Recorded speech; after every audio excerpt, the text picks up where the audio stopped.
Karibu sana mwanafamilia Mseto Media, tuendelee kupeana taarifa na update zotufikia kutoka ndani lakini pia nje ya nchi. Breaking news iliyotufikia hivi punde ni taarifa juu makamu mwenyekiti wa Chadema John Heche kunusurika kifo, huku dereva wake akifa kifo chenye utata. Chadema kupitia kwa kaimu katibu mkuu Bara Ndugu Golugwa imejulisha umma kuwa kinasikitika kuwatangazia kifo cha aliyekuwa dereva makamu mwenyekiti John Heche Suez Dani Maradufu ambaye amekufa kifo chenye utata.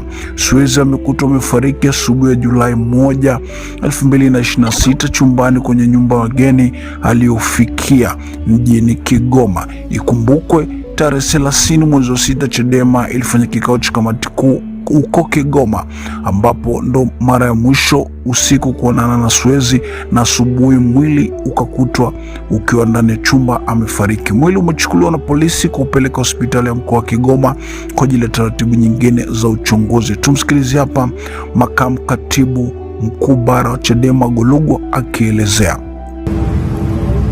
Kwa masikitiko makubwa sana, nipende kuwajulisha kifo cha dereva wa makamu mwenyekiti wa chama chetu ndugu Suez Dani Maradufu, ambaye leo asubuhi hapa mjini Kigoma amefariki dunia. Ndugu Suez amekuwa dereva wa makamu mwenyekiti wa chama chetu Bara, Mheshimiwa John Heche, kwa muda mrefu sana, na kifo chake kimetokea katika hoteli lodge aliyokuwa amefikia mapema leo asubuhi. Wenzake pamoja na makamu mwenyekiti mwenyewe walijaribu kupigia simu, hakuweza kupatikana, na tulipomfuata hapa tulikuta mlango umefungwa, na ndipo tulipochukua hatua ya kujulisha jeshi la polisi. Wakafika hapa na mlango ulipovunjwa, alikutwa mwili wake umeanguka chini pale mlangoni na damu ikiwa imetapakaa pale chini.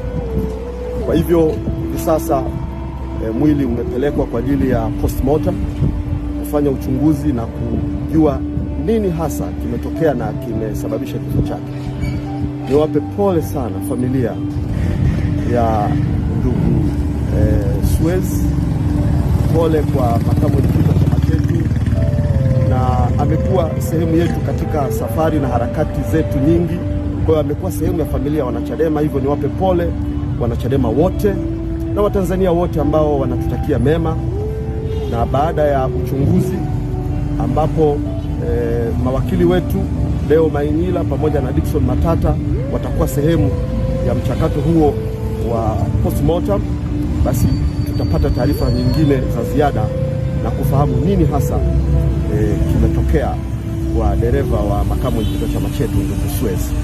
Mungu awabariki na niwatakie na kuombea faraja ya Mungu katika kipindi hiki cha huzuni kubwa. Asanteni sana. Wengi wanasema viongozi wa kisiasa wanapaswa ongeza ulinzi, kwani kama dereva huyo ameuawa, basi huenda wahusika walikuwa wakimtafuta Mheshimiwa Heche wakidhani naye amelala eneo hilo. Lakini hiyo ndio taarifa ambayo sio nzuri kwa wafuasi wa Chadema. Je, wewe una lipi la kusema? Tuandike hapa chini na sisi tutasoma. Tukumbuke tunasubiri majibu ya polisi. Hii ni Mseto Media. Hakikisha umesubscribe, comment, like na kushare. Mseto Media, we connect everywhere.